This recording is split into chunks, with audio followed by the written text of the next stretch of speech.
Hi, this is Matt Donegan at Challenger Stories. I'm here with Jyoti Roy, founder of GreenEnco. GreenEnco are technical advisors for large-scale solar projects, and they've got an absolutely fascinating business in a really, really high-growth sector. Jyoti, welcome to Challenger Stories. Thank you so much for spending some time with me today talking about your business. I find it fascinating. We've obviously spoken before. Tell me more about the business. Tell me what GreenEnco do. Thank you, Matt, and good to be here with you. GreenEnco is a technical advisor and engineering solution provider for large-scale solar energy storage projects. And we work with a number of customers. We call them partners. They traditionally come from whether developer or independent power producer or fund, asset owner, banks, and different services that we offer across the whole project lifecycle from development to project financing and then operational asset optimization. Okay. And you do these projects where?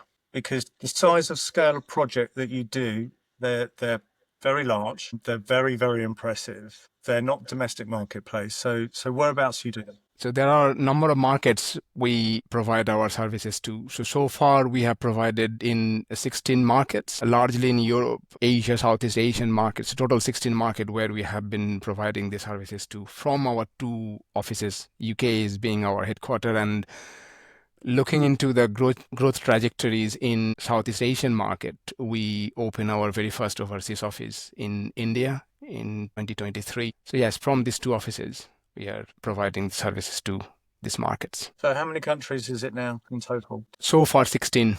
16. 16. 16 countries. How many years have you guys been going? 7 years, just over 7 years. Wow. Back end of 2017 when we started. Jyoti, that's really impressive because these are massive, these projects, aren't they? I mean, They are really big. what's the average size? It varies in different markets. For example, in Europe, they are somewhere in the range of 30, 40 megawatt. But when it goes into different other markets, for example, we have worked in New Zealand. Their project sizes, you're talking about somewhere in the range of 300, 400 megawatt, one single location. And the biggest one we have worked on in Middle East. These numbers are changing quite frequently, Matt. The biggest one we have worked in over 2,000 megawatt, one single site. So precisely 2.2. 2.2 gigawatt installation. Now, put that in context. What would that power? A 2.2 gigawatt system, what's that going to power in terms of cities? Yeah, for example, it could easily power whole Mazda city. That's incredibly impressive. So you guys are at the forefront of fighting climate change, aren't you? Let's put it really simple. That's the reason actually we exist, Matt. And when we started this, the reason for, or the goal for our business is creating a better world in a changing climate. And that changing climate is not necessarily just climatic aspects. So three ways we see this changing climate. One, environmental, of course, commercial, and social. Because without integrating social element to climate looks incomplete. Yeah, absolutely. I mean, we're seeing massive shifts in energy supply globally. I mean, we've seen huge shifts, of course, in Europe. We are seeing massive climate change happening a lot faster than we predicted, and that's caused an enormous commercial and economic ripple. In fact, not so much a ripple, it's becoming a tidal wave in certain countries. So it's a fascinating area that you're in. Obviously, it's a huge growth sector. Who are you refer to them as partners and not customers. So who are your partners? So, and just before answering that question, Matt, the reason actually we call them partners, if we don't understand their pain, how do we serve them better? So once we create that partnership, create the relationship management, that's we serve them the way that they need. So we work with companies like independent power producers, not naming any particular name. There are 80 plus different partners that we are currently working with. They are independent power producers or banks who are investing into these renewable projects, and developers who are developing those projects, and some fund managers who raise different funds and manage those assets. So it could be banks, it could be private equity. I mean, you're sort of on the borderline of, well, mass energy utility suppliers as well, right? That's right. Right. Okay. So really, really significant players. Okay. So how do you differentiate yourself from the rest of the marketplace? How do you distinguish yourself from the competition in what is essentially a technical area? So your USP, is that tough to get across? There are we constantly innovate very traditional services that we do, like due diligence or asset optimization, existing asset optimization. Constant innovation is one of our core values. And like you said, this is a fairly technical landscape. But what differentiates us, in addition to the innovation point that I mentioned, is the way we see a problem and the way we deal with a problem. Like I said, we call our customers our partners. So we really go very granular to understand their need and bringing that level of flexibility to customize the need for our partners, integrating with our know-hows, integrating with our innovation, with our solutions. So to answer your question, I think technical solution is one side. Once that wrapped up with company culture, company values, that's where we differentiate ourselves, understanding their pain and deliver solution they need. We're going to come on to the company value aspect in a minute, because it is also a differentiator. As I stated earlier, we have spoken before. I know something about your business. Why I find it fascinating is why you're doing the interview today. You have a very high cultural level in your business. You set the bar pretty high when it comes to your values. So explain a bit about your values, because they are a value. They're part of the value proposition of the business, aren't they? They're not just how you act and behave. They are how you act and behave commercially as well as emotionally. Exactly, because these values, they connect us, all team members within us, because we have two offices and remote working, location at a distance. How do we bring the same level of deliverables, whether we do projects in Asian market or do in Europe or in Africa? It's the same deliverables that goes out. It's the same thought, same philosophy that goes out when it comes to one particular problem that we solve. So we have 5 core values. Passion, which propel us to go extra miles, what we do. And taking level of ownership is not just really taking an ownership, I would say adaptation of ownership to understand what are the project needs. And innovation, bringing new solutions for the same problem, even though the problem we see, the same problem in different project comes differently. So how do we bring innovation to custom-made, tailor-made solution for them? And partnership is one of our core values. And that partnership, not just within our team, partnership with external parties that we work with, and trust. Yeah. So what inspired you to start the business in the first place? I will take one step back from these. Why I jumped into renewable. Back in 2004, I feel extremely lucky that sitting with you, Matt, I had a near miss. I could have died from one of the climate event in 2004. Tsunami in Chennai. I was working back then in power sector, but coal-based power sector. And I changed my journey to renewable in 2005. Starting GreenEnco journey back in 2017, we have been busy building a lot of solar assets, large-scale solar farm, etc., into different market. And I'm not talking about ourselves building project. Whole world was building project. And for the UK market, historical solar market has been driven based on certain financial mechanism, feed-in tariff, renewable obligation certificate. There are some subsidy mechanism was available. And in 2016-17, all those mechanism was coming to an end. And I was thinking, what next? We built large assets for last many years. How do you optimize? How do you manage in a smarter way those assets so that it bring more financial return going forward? Yeah. And I was, during my past time in academia, developed some algorithm. And that was the main driver to bring those algorithm, and with the hope that this will bring some commercial value proposition to those assets they're already deployed. Yeah. So that was the main reason for starting GreenEnco back in 2017. Jyoti, you mentioned something really very profound there. You said that you were almost the victim of a climate event, a major climate event. And that was the turning point in your mind to go from one energy source as an engineer to what you're doing now in solar. That's a profound why, Jyoti. Wake up call. It was a wake up call for me. But it gives you a purpose, right? It gives you a why. Do you maintain that why throughout the business? Do your not just your external commercial partners, but your partners inside the business, do they live by the same values that you do? I will answer this question in a different way, Matt. We, as a business, we do different companies, they have different team meetings, etc. The main meeting for us is to go through, of course, weekly review, etc., what to do, how do we allocate resources. But half of that time we allocate value nurturing exercise at the beginning before we jump into the project review. And there we nurture and we share, all of us share what value we have nurtured last week through our work. So, and this is one of our challenges. How do we maintain this? Because once actually this culture is streamlined, my job would be as the founder of the company would be easier. So this is not just actually how I felt and changed my life to move my professional career from one stream to another stream. That has continued throughout. Right. So it's both the commercial rationale, it's the commercial pathway, and the vision and purpose of the business is all completely aligned. Yeah, that's fantastic. This is so important. This is so important to Yeah. to continue doing what we do, but also to the wider goal, like I said, the creating a better world to live in a better climate. That's our objective. I can't think of a greater purpose.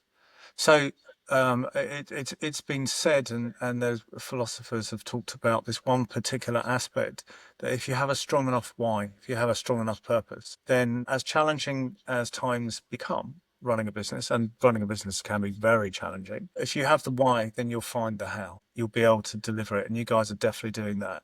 So you're going 7 years. There's currently a team of around about 8. Is that right? The full-time staff currently, but that's growing all the time, isn't it? Yeah, so 2 offices, 8 in the UK market and another 8 in Indian market. So total 16. 16 in total. Okay. So and that's just expanding. What are the plans for the future? What have you got for GreenEnco in say 5 years? So we are self-funded. That's important to mention. We are self-funded, and we wanted to continue this journey like this. And I just can't thank enough to our partners who believed in us, who continuously coming back to us. This is helping us to run our business. In terms of next 5 years, we wanted to continue at the same level. We always add on more innovative solution to the problem that we face in the market as a society, as the whole a sector, and then we bring in solutions to it. In terms of our adding new service verticals to our offerings to our partners, but also we are currently looking at African market and Middle East market, because expanding physical expansion, we are operating into a 16 market, but physical presence into 2 market and extending that physical footprint into a new market, we take very strategic decision in terms of how long-term that market is, what are the business proposition in that market is looking like. So we look at very much strategic point of view, and currently we are looking at African market and Middle East market as our next expansion. Okay, so you've got natural growth, organic growth inside the business, which has been from day one. Fantastic. Not taking any debt on, not taking on external investors. So you're moving at the speed you want to move at. That's fantastic. What are the challenges along the way? What have you found your biggest single issue in the last couple of years? I would exclude the COVID phase. I guess that was probably not the most challenging phase, because there are a lot of other challenges happen afterwards, which we are all dealing with. I would say maintaining this momentum and scaling up the way we are scaling up. Cash flow, maintaining cash flow is super critical for us, because every single penny counts for us, because we are self-funded. And looking into resource planning, looking into service planning, looking into any other future investment towards our human resources or towards our further innovative solution that we are bringing in is very important. So cash flow challenge and scaling up challenge, maintaining the same level of culture within the team. When team is growing, it challenge become multifold. So these are the 3 main challenges, I would say: cash flow and scaling up and maintaining the same level of values within the team. Okay. And is your goal to become a market leader, or are you already a market leader? Because you're not just a business. I'd best describe you as a social entrepreneur, right? So are you leading in that part of the marketplace? Approaching there, because leading is very subjective. There are quite a few people following us the way we are doing, and that is the reason why people are actually coming back to us to join the journey to the next level or next project. Yes, it's a journey. It's a journey. Whether we are there yet, long way to go. That's what I see. So What does winning look like for you? What does it mean at the end of the day? When do you think that you're in front? Creating impact. I think that's how I see winning on something. I'll give you a couple of examples perhaps. So one of the proprietary solution we have, we call it PVAPM, PV Asset Performance Management. It's data analytics, a lot of algorithm that involved in there. We applied this strategy and a solution to number of different partners in the UK, in India, in Vietnam. What it does, it create additional generation from the existing solar system. Oh, right. And the impact that creates, the two impacts it creates. One, of course, additional generation means additional revenue. So that's a financial impact for the funder or bank behind them. They feel more confident, more comfortable. That means they help to bring future project financing to green projects, green energy sources. So just to clarify that, you generate more power from existing arrays. Is that right? Correct. That's a really strong proposition. Surely you're developing is kind of to stretch the expression as money for old rope, but you're doing money for old cells. Investment has already happened when the project financing has happened So day one. you're kind of providing money for nothing, right? Only very minimum. If you look at the uplift that happened, Yeah. essentially yes, Very improving well. for nothing. But because the uplift, the revenue, that additional revenue it creates, and the level of investment that one to implement is significantly different. That's kind of like the biggest selling point in the world. And that is why this PVAPM is taking huge amount of traction Wow. every year. Wow. And we are currently doing a project in India, is 450 megawatt project. Wow. And there are a few other small projects are happening as well. There are a few projects we are about to start in Ireland. And that creates this financial impact. But also by creating additional generation from an existing system, it offset further CO2. So there's a Yes. climate impact, additional climate impact. This is creating. So this is creating impact. This is a win for me. I'll give you another example. We have another small newborn baby within our service vertical. We call it solar EV, because when we drive our EVs, we feel probably very excited that we're not polluting our society. But when you are charging, depending on the source of electricity you are using, Yeah. we are not green fully if you look at the whole value chain. So what we are demonstrating is generating power from solar and then charge vehicle. Yeah. So we did one UK-India bilateral project in Bangalore, literally in the middle of COVID period. And we did some market exercises. There's only one e-scooter in one of the universities in Bangalore where we have deployed the system. And I visited after 6 months. And I was talking to the girl who had that EV and found from her that since this charging station was deployed in the campus, 6 more e-scooters was purchased. So that was my win. Yeah, that's a great win. So your wins aren't just the financial wins; that they are the moving society in the right direction, and that's part of being a social entrepreneur. And that's one of your attributes, isn't it? I mean, and that's pretty clear. Your purpose, your vision. Okay, so you mentioned the challenges around growing the business organically, and that it's a cash flow issue. How about recruitment? How about bringing the right people on board? Because you're very culture driven as well. This is so important, and human resource challenge, we are not the only one actually facing this problem. That's market-wide challenge. But for us, another level add to it is bringing that understanding whether someone is joining us, coming with that values, technical knowledge, technical strength that you can top up, that you can add on. Oh.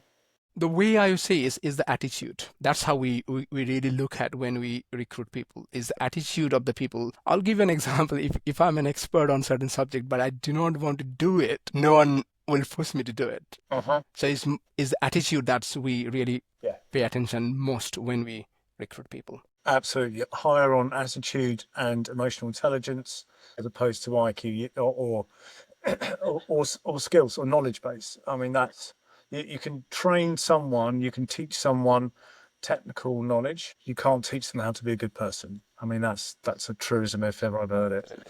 So brilliant. Okay, so look, we talked about the challenges, talked about the growth of the business. Let's talk about leadership. So you're the leader of your business, and you're doing it admirably, and you've got purpose and you've got vision for the company's going. So that you tick a lot of those boxes. Is there a business leader out there that you look up to that you feel ticks your boxes? To be honest, Matt, no, I do not actually follow any particular figure. Follow some thoughts in terms of being a leader. And what are those thoughts, sir? We always wanted to be ahead of the curve. And how do we bring that element within our team? Yeah. That is important for me as a leader. And not afraid of failure.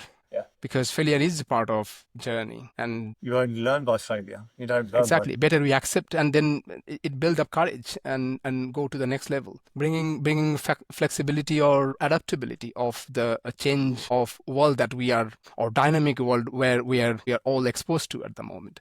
So no, I mean, it is not following any particular figure, but few characters that following to continue our journey. Yeah. Okay. So driven by philosophy more than role models. Okay. So if you were, so last question for you. I know, I appreciate you're a busy guy. You're busy saving the world. So last question for you, and that is the 18-year-old self question. So if you're going to bump into your 18-year-old self, what piece of advice would you give him? Very interesting one. What shall I do if I go back to my 18 years old age? I probably will bring climate-minded thoughts. And I'll tell you why. Why is that? My daughter, she is now 12, and it's not just her, they at that age, the way they are aware about climate, aware about nature. Yeah. I didn't think that I was there when I was at their age. Yeah. And bring broader picture rather than just focusing on some small element, maybe short-term temporary element, just looking whole world as a bigger picture. Mm-hmm. That's how I will reset myself. Okay. All right. Okay. So, Jyoti, it's been quite inspiring speaking to you today, because there's not many businesses that I speak to that have as big a why, have as big a purpose, and that purpose is so profound and so huge. And what you guys are doing is you're working on these enormous projects that can have really, really significant impact on the three environments that you spoke about: social, economic, and of course climate. So, Jyoti, thank you so much for spending time with me today on Challenger Stories. You're an inspirational figure. Thank you so much, and let's keep in contact. Thank you very much, man. I'm just thankful to all our partners, including yourself, because we build relationship to continue our journey. Thanks a lot. Well, we're going to keep in contact. I want to see what you guys are up to. So, Jyoti Roy, GreenEnco, thank you. Goodbye.